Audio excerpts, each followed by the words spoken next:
30 years have since passed, and while a whole lot has changed, the song remains the same. The Wolf still rocks.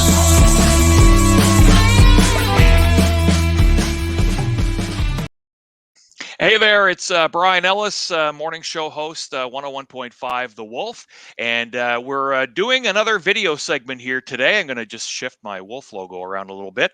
We're talking this morning with a guy that used to host the morning show on The Wolf. We say hello to TJ Connors. Hey, TJ, what's happening? Hey, good morning, Brian. Yeah, it's an absolute pleasure. Thank you very much for reaching out to me on this. I can't believe that it's been 30 years and has been over 10 years since I left The Wolf. It feels like yesterday.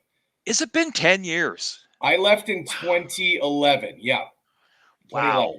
So take us back. Again, we're talking with former on-air staff as we celebrate the Wolf's 30th.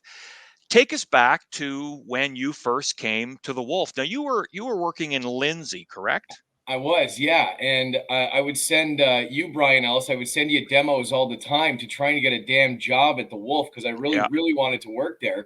There was a change in management, and Fred Patterson took over.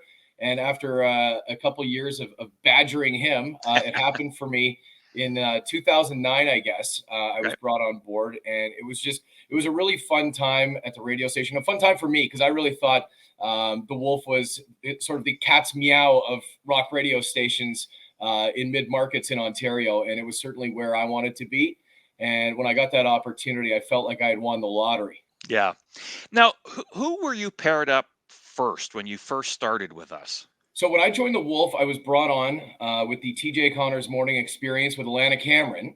Right. Alana. And so the on-air lineup was Alana Cameron and myself in the morning, and then it was Dale Lowe midday, you on drive, and then Scott Haynes in the evening.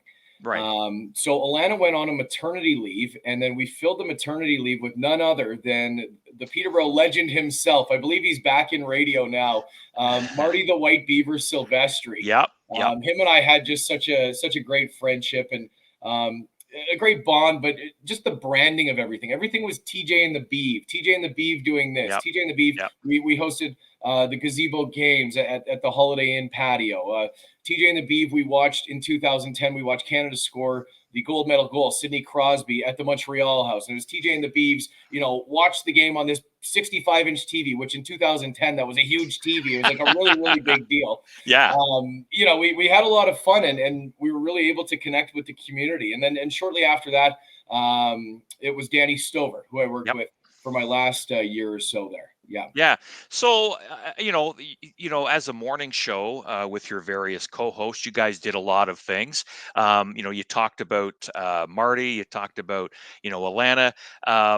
You and Danny, you guys started some broadcasts. I remember some broadcasts at the Red Dog. Remember those? Yeah. We would do the Gift of Christmas broadcast was a big one. Yeah. We did the Gift of Christmas broadcast just a couple days before. It was December 23rd. It was kind of weird because I think the second year I actually left the bar at 2 a.m. and got back there at 4 a.m. to do the show. Because we had a great partnership with the Red Dog pub. If you don't know it, the historic Red Dog, 189 Hunter Street West. We were partnered with fellow Ryan Kemp, who would book all the bands in Peterborough. And during the month of December, we did TJ and Danny's Deck the Colorado with the band Colorado that came in. And then he just basically lined up shows and stacked them all into the month of December. And the culmination was December 23rd, where basically you brought a donation for Kawartha Food Share. Yep. And it kind of piggybacked maybe off of the Three Loonies too, just keeping in the spirit and community focus of the radio station. And we ultimately ended up raising a bunch of non-perishables in cash and putting on some great live entertainment right throughout the day. I got to give a shout out to Washboard Hank. I don't know how his name just came up on my timeline the other day. Yeah. He always used to open things up for us because there were no rock musicians that wanted to get up at 5 a.m. and perform on the show. But sometimes those parties would, we'd get off the air at 9 or 10, whatever it was. And sometimes I don't think we'd leave there till 9 or 10 at night, just right before Christmas celebrating. Once again, it's TJ Connors joining me. TJ, former morning show announcer with the Wolf, as we look back on 30 years. Is there any other memory that sort of sticks out for you, TJ, as a flashback to your time with the Wolf? Well, I can't help but think that it's of all the radio stations that I've worked in across the country, I can't help but think that the Wolf at the corner of King and George is the greatest street side location for any studio. Some of the things that we have seen pressed up against those windows, showing up at those windows. Yeah. And it was so great for contesting too, because we would just straight up say, hey, bring such and such, do something at the corner of King and George, and people were always going to come flock. It was like a magnet. We always had fun at the corner of King and George. There were a few. I can remember when we did the parade for the Peterborough Lakers, and they didn't. So I guess they had won the MLS championship or the MSL championship, and the trophy disappeared.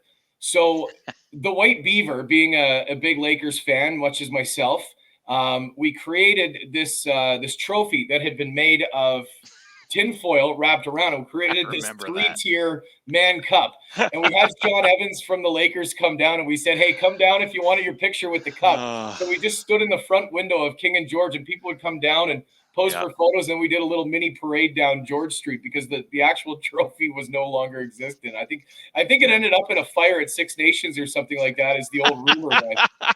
Now, I'm not sure, you probably don't know, but we have since moved from King and George a few years back. We're now with our friends at Global Peterborough Czechs. Okay. So fresh in the Wolf, we all moved to Monaghan Road, right? Because they had a lot of space there. And I miss downtown. I miss we have windows that look out on a Monaghan Road when we do the show, but there was nothing better than having the window and the sidewalk right there.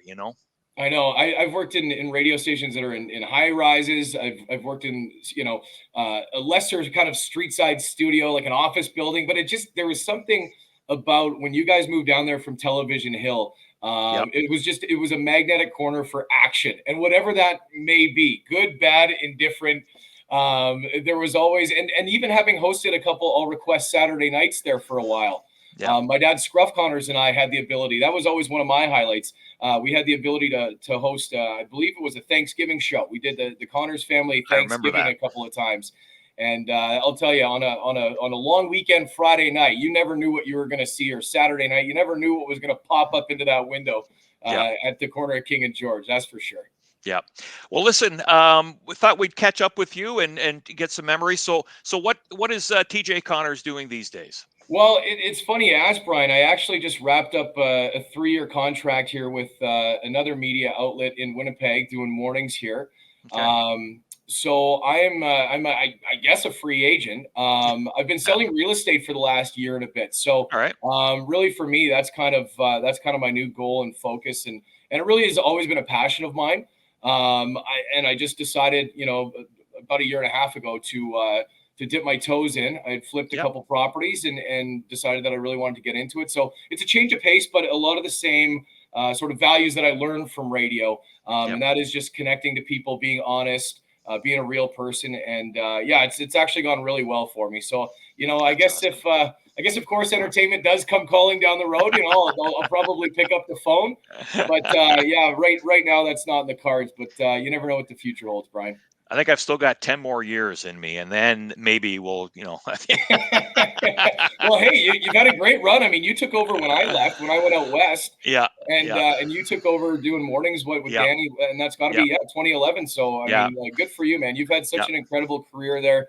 And I was talking to I've had an opportunity to actually work with a couple of people that I'm sure you're gonna speak with. But Bob Harris was a guy that hired me at 97.7 Hits FM, a legendary station down there. But he was part of launching the Wolf. So we always had that kind of. I feel like it's kind of like a camaraderie that guys and women that have worked at the Wolf over the years have. It's a special bond because Peterborough is a special place. Listen, TJ Connors, thanks so much for joining us. It's been a pleasure as we celebrate the Wolf's 30th birthday. Thanks, buddy. Okay, man. Thanks a lot, Brian.